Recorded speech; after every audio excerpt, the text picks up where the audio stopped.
Oi. Qual o nome dele mesmo, Janja? É Robson. Robson Salame.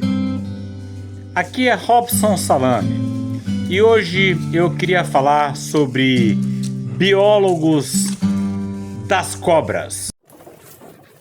Moleque, olha o tamanho da surucucu pico de jaca.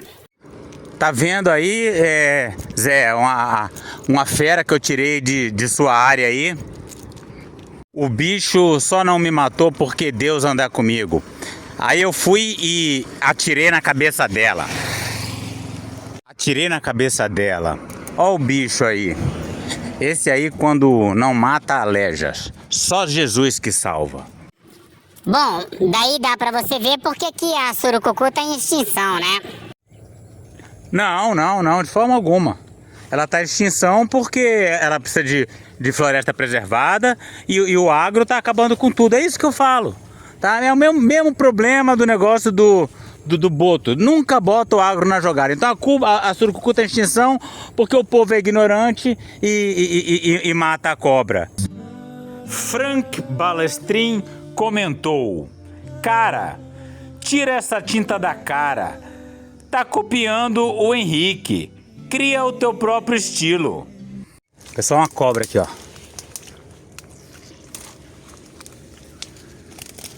Cadê? São duas cobras, Ravi? Aqui é uma e a cabeça da outra tá pra lá.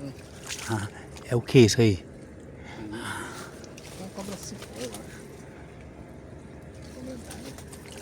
acho. É? É.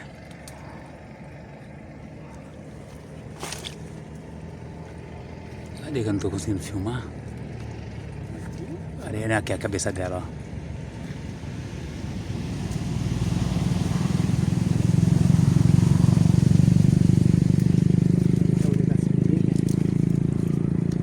São duas cobras. Eita, tá mexendo agora.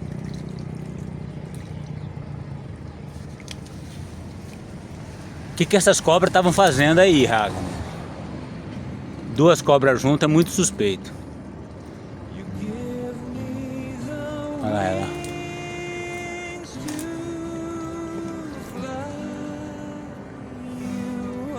Que legal.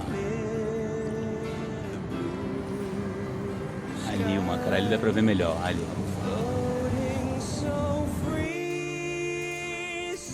Cara, você não é um biólogo de Palmeiras? Quer dizer, biólogo não, porque você não paga o CRBio. Mas você não fez seu doutorado com Palmeiras? Por que agora tá falando de cobras? Isso é inveja. A cobra apareceu aqui de novo. Eu vou ver se eu filmo ela direito. Tá vendo? O biólogo é um bicho chato, cara. O biólogo não pode ver uma cobra que já quer perturbar a cobra. Eu sei como é que é. O sonho de todo biólogo é ser um biólogo das cobras. Olha lá ela,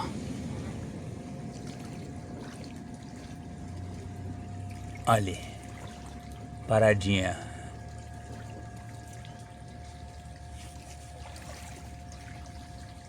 Aí. Então, falar da minha experiência com as cobras e os répteis em geral não é muito simples, porque são várias camadas. Vocês estão ouvindo a minha amiga Astrid, que faz parte da comunidade do nosso canal. Ela é uma jornalista brasileira do estado do Amazonas que vive na Itália e cresceu na floresta, né? Então, quando eu mandei no grupo o vídeo da cobra, ela falou: olha, eu tenho medo e fascínio pelas cobras. Eu falei para ela de como essa coisa do medo da cobra é relevante, e inclusive esses programas, esses biólogos que fazem um show de cobras super perigosas, super venenosas, podem terminar tendo um efeito negativo sobre a visão que as pessoas têm do mundo e da natureza, e é disso que eu quero tratar nesse vídeo.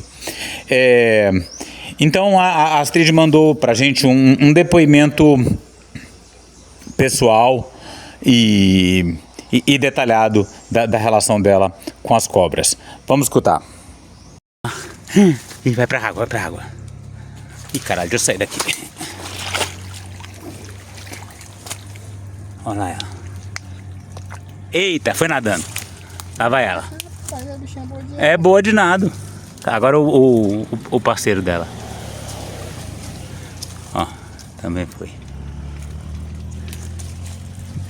Eu, quando era pequena, eu cresci no interior, na beira dos Solimões, numa situação bastante básica, bastante quase primitiva, porque não tínhamos eletricidade, nenhum tipo de conforto, digamos, da cidade. Aqui, uma cobra, aqui dentro da minha casa, ó. Aqui, ó, deixa a cobra, deixa a cobra! Ai, ai, ai! Ó a cobra aqui, ó. Gente, na sala aqui de casa, ó. Cara, essa cobra é tão minúscula que acho que até eu tenho coragem de pegar nela. Eita! Não muita coragem, não. Que coincidência, eu tô aqui gravando sobre as cobras. Ó, ó a coisinha. Ó a cobra aqui, ó. Ó. Né? Eu mesmo já matei, eu tava ali ali no doutorado, trabalhando numa área estudando palmeiras, né, assim, num mato que nem esse, apareceu uma surucucu imensa. Os índios se recusaram a continuar trabalhando ali se não matasse ela. Matamos. O grave é a expansão do agro, não um colono que mata uma cobra. Mas a narrativa é de que o agro tem que se expandir de todo jeito e se a gente quiser preservar a cobra, a gente vai ter que dar educação ambiental para o colono. Daí a ênfase no meu gato, né? Ah, o gato dele é um matador de cobra, então ele deixa o gato solto, ele vai matar a cobra. Muito bonita ela, muito bonita. Uma pena que foi morta. Como você pode ver, uma cobra bastante grande. A surucucu pico de jaca disputa a posição no mundo inteiro de a maior víbora. E ela dá um bote como se fosse uma mola, né? Pois é. Só que muito mais frequentemente ela não dá o bote, né? Como na história que eu contei, ou então vou contar, não sei mais em que ponto a gente tá do vídeo. Vai contar. A história tá mais pro fim do vídeo. Aí, o matador de jararacas. Aí, ei, Joãozinho. E essa aqui é Emília. Enfim, as pessoas eliminam o bicho. A gente tenta explicar aqui da forma como podemos. Damos o nosso melhor, mas as pessoas continuam fazendo. Quem sabe um dia a gente consegue conscientizar a galera. Mas eu entendo também, o cara pode ser atingido por uma cobra, tem todo esse medo. Ó, tu vai tomar uma mordida de cobra na fuça, Luguinho.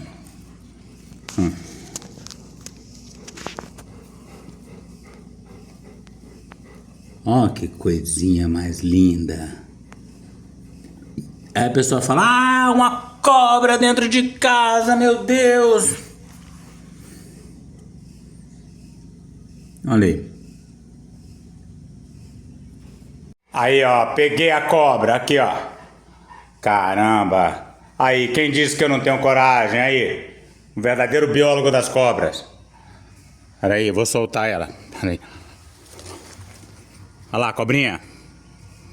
E eu até os meus 6, 7 anos eu vivi nessa condição. Aí nessa foto de 2014, vocês estão vendo o professor Emil resgatando uma jiboia aqui em casa do lado do meu pai. E sobre aquela primeira cobra que apareceu ali na beira do rio, o Emil nos disse que ela é uma Erythrolampus reginae. Vocês veem que de vez em quando aparece uma cobrinha aqui em casa, né? Mas ali na casa onde a Astrid passou a infância dela, era muito mais sério, porque era uma casa literalmente na beira do rio, né? Mas a maior parte do povo brasileiro tem contato com cobras só indiretamente, no zoológico ou através da internet. A chance de você ver uma cobra dentro ou até mesmo na frente da sua casa é praticamente zero para a imensa maioria do povo brasileiro. E a minha mãe já era o contrário. A minha mãe era uma mulher de cidade, acostumada, viveu, cresceu na cidade, e quando casou, mudou-se para esse interior. Então, para ela foi tudo muito complicado. Por quê? Porque ela não tinha nenhum tipo de contato com esse mundo mais selvagem, mais natural, que é cada vez mais difícil de encontrar, né, na Amazônia ou perto das cidades amazônicas, porque tem eletricidade em quase todos os lugares. Então, deixa eu adiantar logo a minha tese central aqui do vídeo, porque eu não gosto muito de enrolação, né? Aí, depois, quem quiser, fica na enrolação. Eu acho que o medo, o pânico de cobras, pode fazer com que alguém nunca aproveite uma casa como essa aqui, no meio da vegetação. Mas é pior do que isso. Deixa eu contar para vocês. Eu fiz o meu doutorado na terra indígena Kayapó, já falei isso várias vezes, e no meio do matão, né? E você vai andando ali no mato, e se você ficar pensando muito em cobra o tempo todo, você nunca vai conseguir relaxar e aproveitar aquele ambiente de uma forma adequada. Você fica andando ali, pensando, mentalizando cobra toda hora, você vai viver tenso. Então é necessário você adquirir um estado mental em que você de fato fique alerta para, se você vê uma cobra, você não pisar ou não se acidentar, mas ao mesmo tempo não fique o tempo todo preocupado. E isso é uma coisa que a gente tem que trabalhar mentalmente. E eu acho que esses programas que mostram muita cobra, as cobras perigosíssimas, e eles gostam de mostrar, sempre enfatizar as mais perigosas do mundo, a quinta perigosa, aí faz aquele ranking das 10 e termina tendo um impacto negativo sobre as pessoas e sobre a relação dela com a natureza.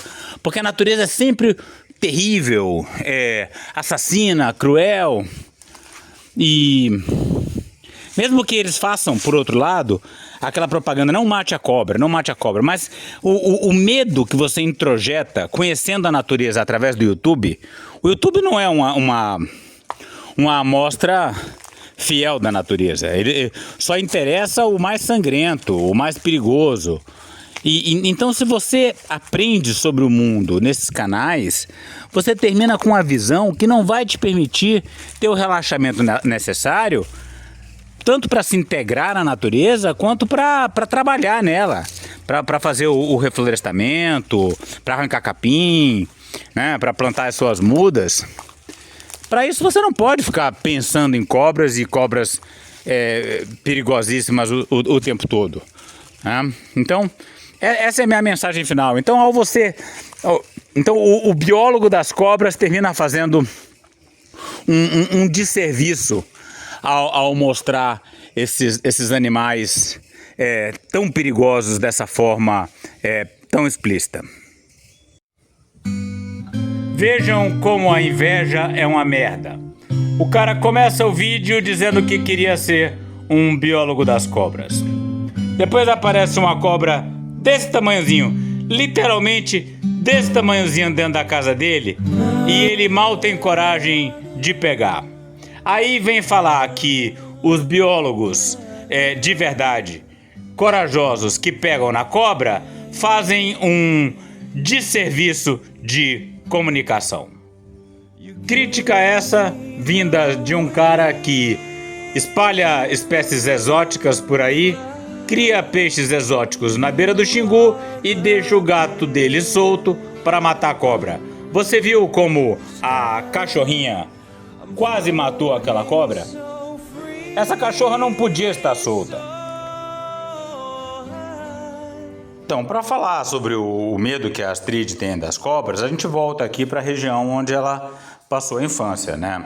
A gente está aqui vendo a cidade de Manaus, mas ela não vivia na cidade de Manaus, ela vivia em algum desses rios ali do entorno, né? E a mãe dela veio da cidade, então a mãe dela não tinha o hábito de conviver com a natureza dessa forma tão intensa e passou parte desse medo ancestral quer dizer, um certo medo ancestral de cobras é normal, tá? O patológico seria não ter medo e se arriscar de uma forma irresponsável em relação a esses animais. Mas, às vezes, se o medo for forte demais, ele precisa ser trabalhado, ou não, né? Se você vive na cidade, você não precisa trabalhar o seu medo de cobras, né? Se você tem medo de cobras dentro do seu apartamento na cidade de São Paulo, aí sim precisa do psicólogo. Mas o que acontece? Deixa eu mostrar aqui para vocês. Vamos aqui para a aldeia Ucre, onde a aldeia a Caiapó, que eu costumo frequentar.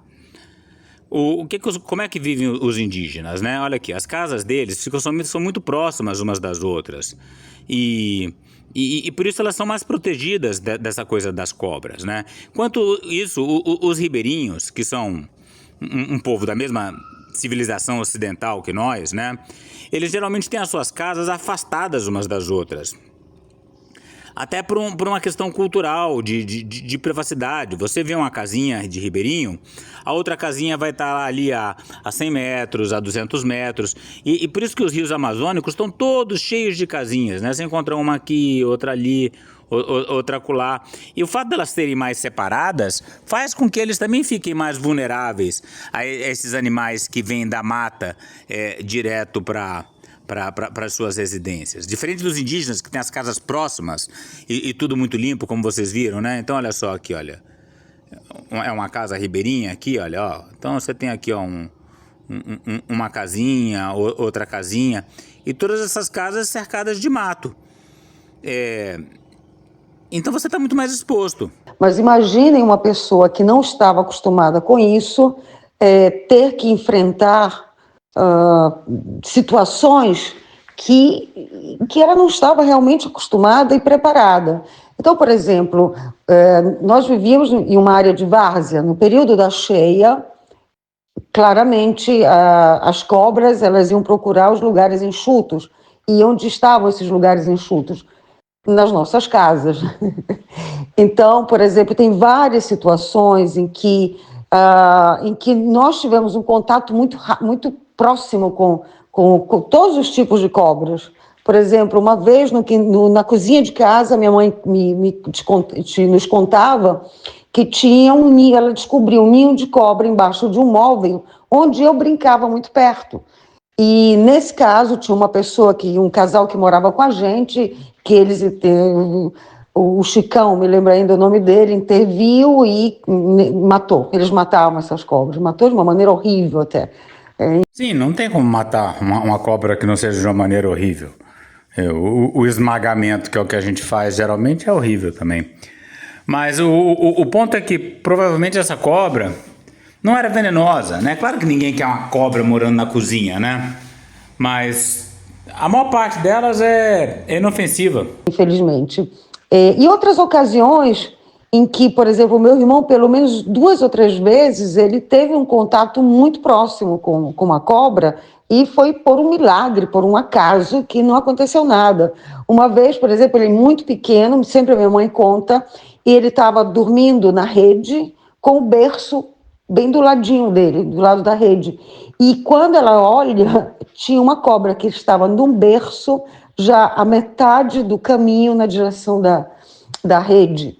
E aí, claramente, ela pediu ajuda. Nesse interior onde morávamos, não era uma comunidade, não era uma vila, eram casas lado a lado, mas muito separadas, muito distantes, 200, 300 metros uma da outra, né? Justamente, como eu disse, que são dispostas as casas dos ribeirinhos, né? Com um certo afastamento de privacidade. E isso também dificultava o tipo de relação com o ambiente.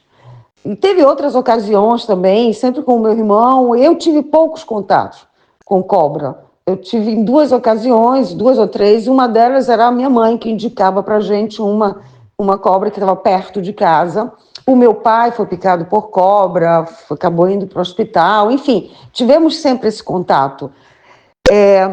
Para mim, criança, era muito natural. Eu sabia o perigo até um certo ponto, mas eu não tinha medo.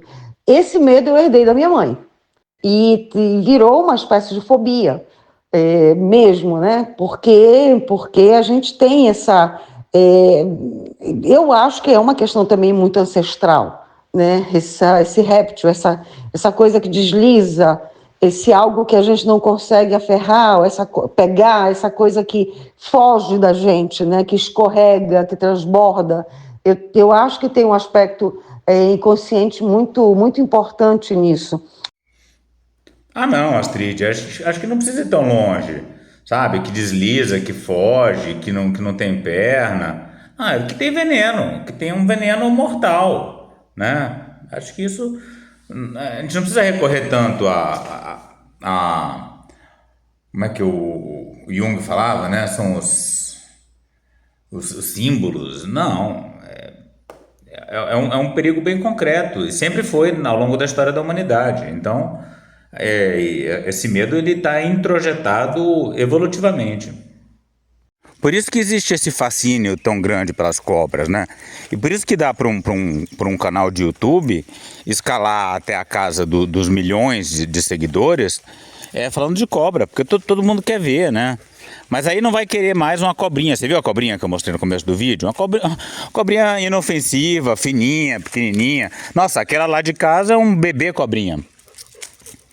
Aí quanto maior a cobra que você pega, maior o interesse, né? Aí o negócio é pegar a cobra grande e a mais venenosa. E é isso que eu falo, que é o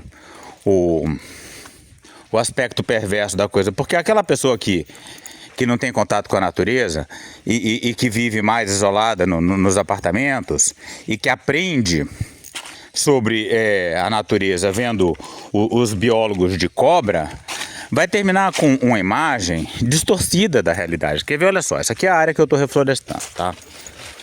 Vamos andar um pouco aqui dentro. Eu ando aqui dentro com a maior tranquilidade. Olha só, eu estou de Crocs, ó.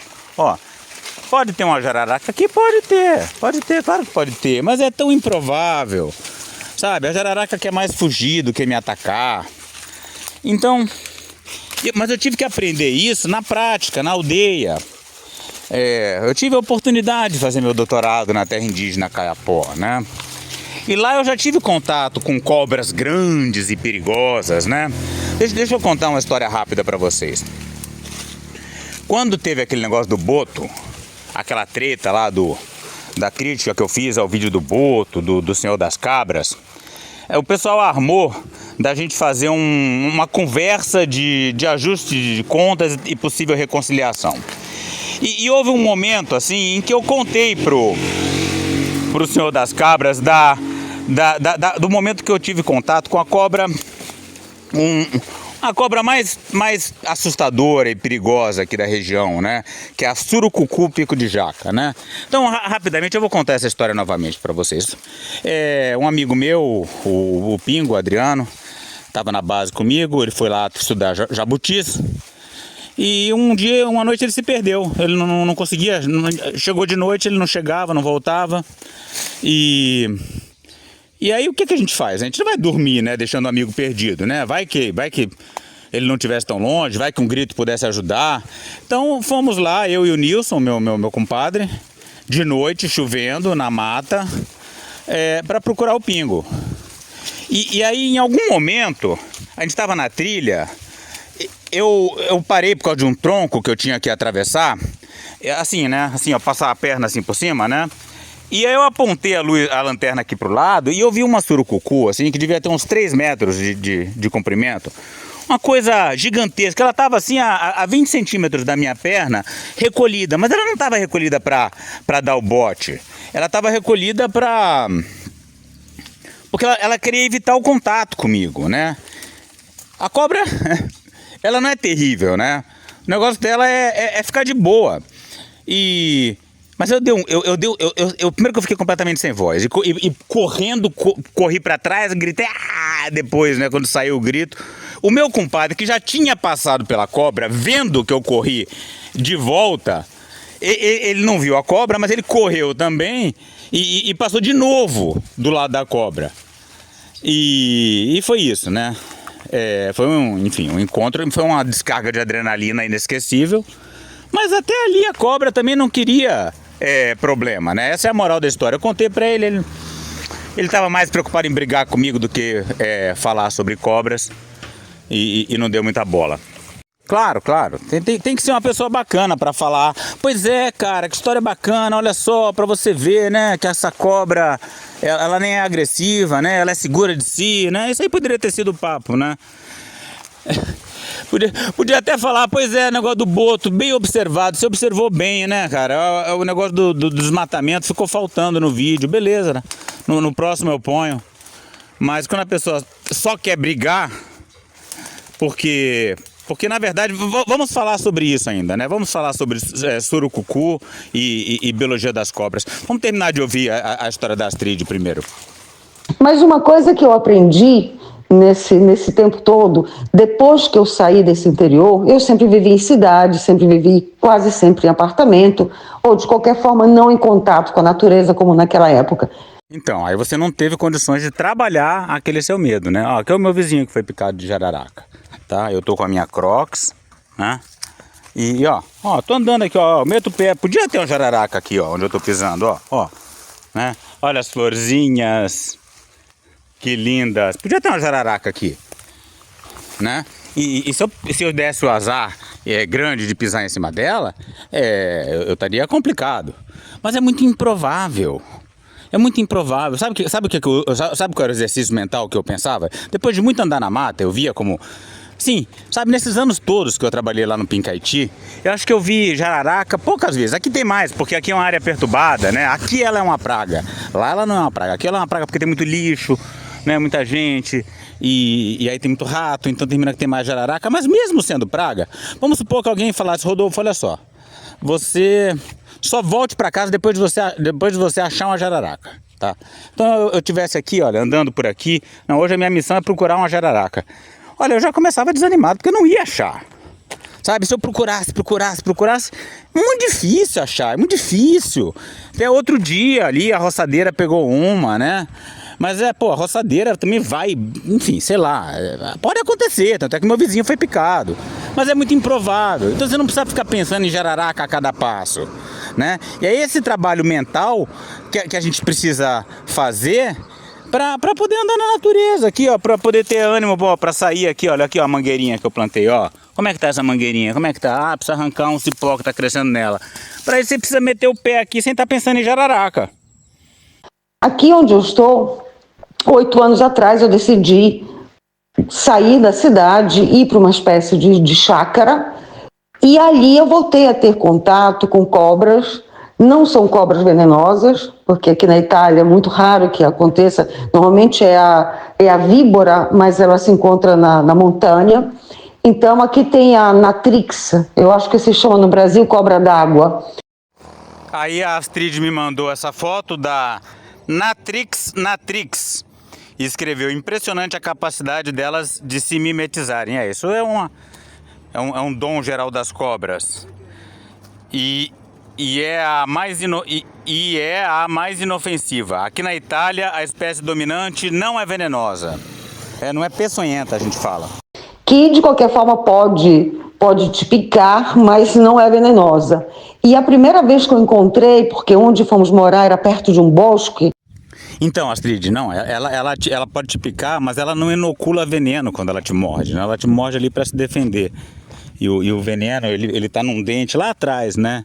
Então, é o que a gente chama de dentição opstóglifa, né? Mas não é perigoso. Se você mexer com ela e der azar dela conseguir inocular o veneno, ela pode ser extremamente perigosa. Com água passando. A primeira vez que eu encontrei uma, ela estava já morta, enrolada numa rede que nós usávamos para a horta que nós havíamos criado. E eu me lembro que, quando eu vi aquela cobra, eu fiquei desesperada. É como se uma onda de medo que eu não imaginava nem de sentir. Então, aí é caso para... Eu não vou falar caso para tratamento, que seria uma grosseria, mas é isso mesmo, né? Se você sabe que a cobra não é peçonhenta, você vê ela e você entra em desespero, você precisa de ajuda. Eu gostaria, porque a gente vive tão distante, mas se eu pudesse te levar numa mata bonita, preservada, e falar, vamos andar aí, Astrid, veja só como não tem cobra em toda parte, veja como você anda 3 dias no mato e não vê uma cobra, né? Aí você vai trabalhando o seu medo, né? Aí uma vez você encontra uma cobra peçonhenta, fala, olha só, ela não quer te atacar, ela quer ficar na dela, se ela puder bater o rabinho na folha para você não ver, melhor ainda. Desculpa, bater o rabinho na folha para fazer aquele barulhinho e você vê, né? E você vê que ela tá ali e se afastar. É isso que ela quer. Esse seria o tratamento. Sabe, chegasse e se apropriasse de mim. E aí eu me lembro que eu saí muito devagar, caminhando, mesmo eu tinha visto com o rabo do olho, né? E assim mesmo, com muito devagarzinho, fui me afastando, até que a um certo ponto comecei a chamar o meu marido, meu filho, alguém, e aí depois a gente descobriu que estava morta. Encontramos uma outra depois, sempre enrolada nessa rede que era usada para proteger a horta, e depois o meu gato, uma vez, sempre nesse mesmo lugar, trouxe uma cobra de presente para mim, que ainda estava viva, meio zonza, e dessa vez eu tive, claro que eu também me assustei muito, mas eu com um bambu longo, toquei nela, sem machucar, claramente, porque, coitada, ela já estava bem zonza da brincadeira na qual a minha gata submeteu ela, e eu me lembro que ela tentou morder esse bambu. Por que eu fiz isso? Porque eu precisava reconstruir esse contato, né? E mais ou menos, depois eu deixei ela, claro, ir para onde quisesse, e devagarzinho eu comecei a perder o medo que eu senti no primeiro momento daquele lugar. Então eu acho assim que, na verdade, esse medo que nós temos pelos répteis, pelas serpentes, pelas cobras, são, antes de tudo, uma forma de sobrevivência, porque realmente são perigosas. Mas, antes de tudo, passa por essa distância que a gente tem do mundo natural, né? Então você imagina... Justamente, Astrid, deixa eu te mostrar, olha só, eu tô aqui na beira do rio, tá? Eu tô botando essas fitinhas cor-de-rosa, aqui é o rolinho delas, ó, pra marcar, isso aqui são mognos, né? É o mogno, ele tá afundado aqui. Enquanto eu não dou conta de acabar com esse capim, eu preciso marcar para pelo menos quando passar o roçador, não cortar o mogno. Então eu preciso andar aqui, olha, com a minha Crocs nesse mato, sem ficar pensando, será que tem uma cobra? Né? Ó, agora essa aqui é a próxima que eu vou marcar, ó. Ó, aqui, esse aqui é um paricá e um mogno brasileiro. Vamos lá. Vou botar a fitinha aqui, deixa eu parar o vídeo. Olha aí, ó. Pronto, está devidamente marcada, né? Aí a gente vai poder cuidar dela melhor. Aí eu, criança, na beira dos Solimões, convivendo com cobra, convivendo com jacaré, convivendo com puraqué, convivendo com vários tipos de animais potencialmente perigosos. Astrid, do boto cor-de-rosa você não conta, né? E não só, não, convivendo com o rio, que é um rio muito perigoso, convivendo com a possibilidade, o lago, que é também muito perigoso. Enfim, não era uma vida sem perigos, não era uma vida fácil. Então, o que é interessante nisso tudo é que eu cresci em contato com uma natureza profunda, selvagem, perigosa, porque não eram só as cobras, a gente tinha contato com o jacaré, com o puraqué, enfim, com um rio muito, muito intenso, muito denso, com correnteza, com o lago, enfim, tudo ao redor da gente era um perigo, e que nós normalizávamos, a gente se adaptava. Essa era uma característica interessante de quem foi ribeirinho. A gente em nenhum momento passava pela cabeça dos meus pais, dos adultos, das pessoas, de dominar a natureza, mas de se adaptarem a ela. E o que nós fazíamos era isso. Mas no momento que você vai para a cidade, que você corta esse relacionamento, interrompe esse relacionamento com a natureza, tudo aquilo vira hostil. Tudo vira perigoso, assustador, indecifrável, misterioso, ameaçador, enfim, é algo que precisa não existir.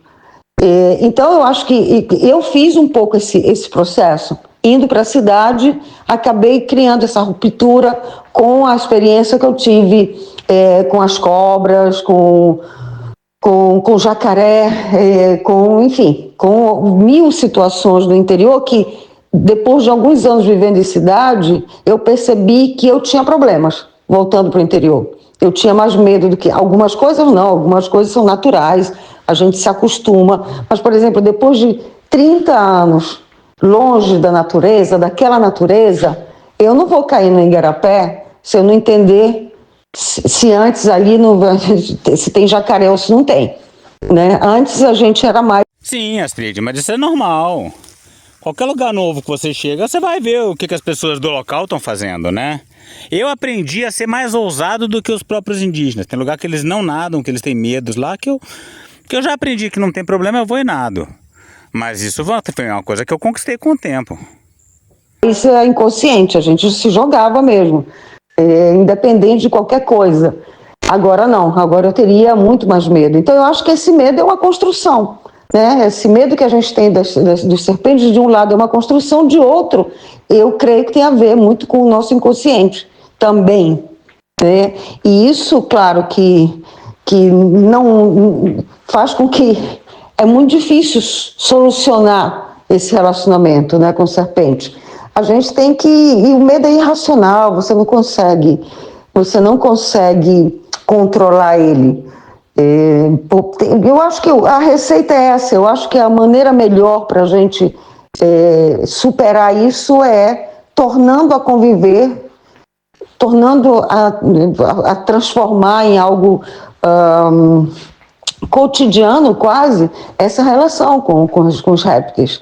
Dentro de uma cidade, eu não sei, indo para o zoológico, eu não sei realmente como isso poderia acontecer dentro de uma cidade, mas eu acho que é uma boa reflexão em relação a qualquer coisa, né? A qualquer coisa que tenha que ver com essa reaproximação das pessoas que vivem na cidade com a natureza. Eu acho que passa por isso, porque por que a maioria das pessoas tende a negar as mudanças climáticas ou não conseguem entender por que é tão importante, por exemplo, preservar a natureza, preservar os biomas, porque eu acho que é uma realidade tão distante delas, tão só teórica, né? E que então dificulta realizar que existe um problema, que existe uma questão que precisa ser solucionada, né? E não ignorada como acontece sempre.